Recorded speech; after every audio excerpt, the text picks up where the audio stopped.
आप भक्त हैं, भक्त का स्वरूप क्या है? तदर्पिता अखिलाचारिता तद्विस्मरणेन परम व्याकुलतेति। जिसने अपने समस्त आचरणों को श्री भगवान के चरणों में समर्पित कर दिया है, एक सेकंड के लिए भी भगवत विस्मरण होने पर जो परम व्याकुल हो जाता है, वो भगवत भक्त है। त्रिभुवन की राज्य लक्ष्मी देने पर भी आधे पल के लिए अपने प्रभु का चिंतन स्मरण नहीं छोड़ता, वो महाभागवत है। आप भगवत मार्ग में चले हैं, चलना चाहते हैं, आपका स्वागत है। आप सावधानी से वाणी का वर्ताव कीजिए। आपको आनंद आता है परिचर्चा करने में, आपको अच्छा लगता है परदोष दर्शन करने में, यह आपके लिए घातक है। एक बार ये परिक्रमा मार्ग बना हुआ नहीं था, रज थी, लगभग 24 वर्ष पहले की बात, श्रीधाम वृंदावन। कोई लाइट कुछ नहीं, इधर कोई निर्माण नहीं था, सब बंद था।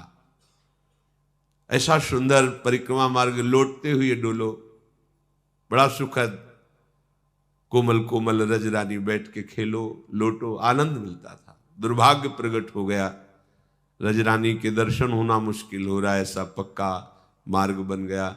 आपको लगती सुविधा हो गई, लेकिन धामवासियों के लिए असुविधा हो गई। रजरानी से खेलना दुर्लभ हो रहा है। जब उनमें लुटो और उनमें पड़े पड़े मंत्र चिंतन, कितना सुख मिलता है। ये सद्य वशीकरण चूर्ण मनंत शक्तिम तम राधिका चरण रेणु मनुष्य मरा। कोई साइकिल से चल सकता था या पैदल चल सकता है, या कोई पैदल रिक्शा घसीटते हुए किसी को बैठाल के ला सकता था। इतनी रज थी कि उसमें चला ही नहीं गया।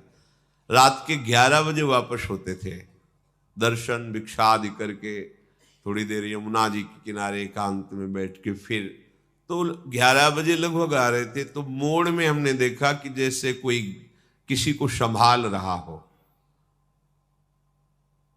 ऐसा लगा कि कोई जैसे बीमार है, क्या है, मतलब संभाल रहा है ऐसे। तो छोटी सी टार्च थी, ऐसे लगाया तो दृश्य गलत था। कोई पुरुष किसी स्त्री को काम भाव से बहुत अंदर जलन हुई। सीधाम वृंदावन में ऐसा कैसे हो रहा है, ये कैसे कर रहा है, इसको समझ में नहीं आ रहा। प्रभु का धाम है, यहां तो प्रिया प्रीतम की प्राप्ति के लिए आया जाता है। रात में तो विक्षेप रहा, कैसा क्या होगा आगे चल करके, जब अभी ऐसी वृत्तियां लोग धाम में कर रहे हैं। सुबह गए गुरुदेव भगवान की सेवा में, जब अवसर देखा कि महाराज प्रसन्न मुद्रा में सेवा से निवृत्त होकर विराजमान, महाराज जी एक मन में बहुत जलन हो रही है। क्या? ओ कल रात्रि में हमने परिक्रमा मार्ग में वाचल विहार में रहते थे, तो कोने में हमने ऐसा देखा, तो हमें भ्रम था कि कोई गिर रहा है, कोई संभाल रहा है शायद उसे, पर वो दृश्य गलत था। महाराज जी एकदम गुस्सा हो गए और कहा, तुम वृंदावन यही देखने आए हो? तुम उपासक हो, भगवत मार्ग के पथिक हो, यही तुम्हारी भावना है? महाराज जी हमने कोई दोषारोपण थोड़ी कि, हमने यही दृश्य वृंदावन में देख रहे हो, यही देखने आए हो, तुमने भावना नहीं की। प्रिया प्रीतम खेल रहे हैं और साष्टांग प्रणाम करके चले जाते। हाँ, गलती हो गई महाराज। प्रपंच की दृष्टि रखते हो, प्रपंच देखते हो। अरे यहां प्रियालाल की भावना में विचरा जाता है। सर्वान वस्तु तया निरीक्षक, क्या देख रहे हो? गलती हो गई, गलती हो गई, चूक हो गई। हमने व्यक्ति देखा, प्रभु को नहीं देखा, चूक हो गई। हम अपनी दृष्टि को बदलेंगे। ये सृष्टि कैसी है, आज तक कोई निर्णय नहीं कर पाया। जिसकी जैसी दृष्टि हुई वैसे ही उसको सृष्टि अनुभव में आई। ब्रह्म ऋषियों ने देखा तो संपूर्ण सृष्टि ब्रह्म में दिखाई दी। सर्वम खलमिदम ब्रह्म। गोस्वामी तुलसीदास जी ने देखा तो सिया राम में सब जग जान। गोपीजनों ने देखा तो जित देखो तित श्याममयी। और हम देख रहे तो देख रहे क्या, तो हमारी दृष्टि है। कहीं कोई दोष देखना संसारी पुरुषों का कार्य है। उपासकों का, उपास्य देव का दर्शन करना है। सब जगह मेरा गोविंद मुस्कुराता हुआ विराजमान है। हमें यह अनुभव करने के लिए भगवान ने मार्ग दिया है। तो वाणी निर्दोष, दृष्टि निर्दोष, श्रवणेन्द्रिय निर्दोष, तो जनेन्द्रिय अपने आप निर्दोष हो जाएगी।